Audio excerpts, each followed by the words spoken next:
श्री गुरुचरित्र अध्याय 2. हरिनाम घेणारा एक नामधारक शिष्य श्री गुरूंच्या चरणी मन एकाग्र करून शांतपणे एका मार्गाने निघाला होता.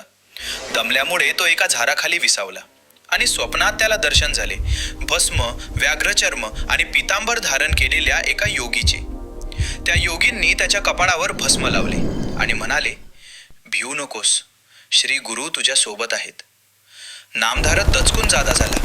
भोवती पाहिले पण कोणीच नव्हते.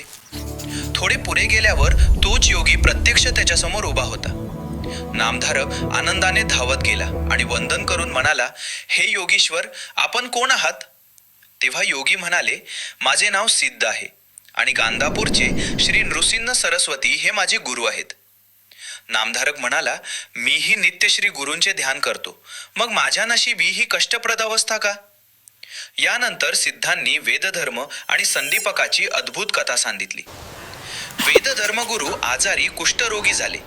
त्यांचा स्वभाव कठोर झाला, पण शिष्य संदीपकाने कधी सेवा सोडली नाही. अत्यंत निष्ठेने, प्रेमाने त्याने गुरूंची सेवा केली. त्याच्या सेवेनं प्रसन्न होऊन भगवान शंकर आणि विष्णूही प्रकटले. पण संदीपकाने काहीही मागितले नाही, फक्त एकच वर मागितला, माझी गुरुभक्ती अखंड वाढत राहो. गुरु प्रसन्न झाले आणि आशीर्वाद दिला, तुझ्या स्मरणाने लोकांचे दुःख दूर होईल.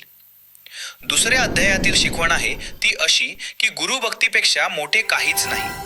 गुरूंच्या चरणी जो शरण जातो त्याला कधीच दुःख लादत नाही.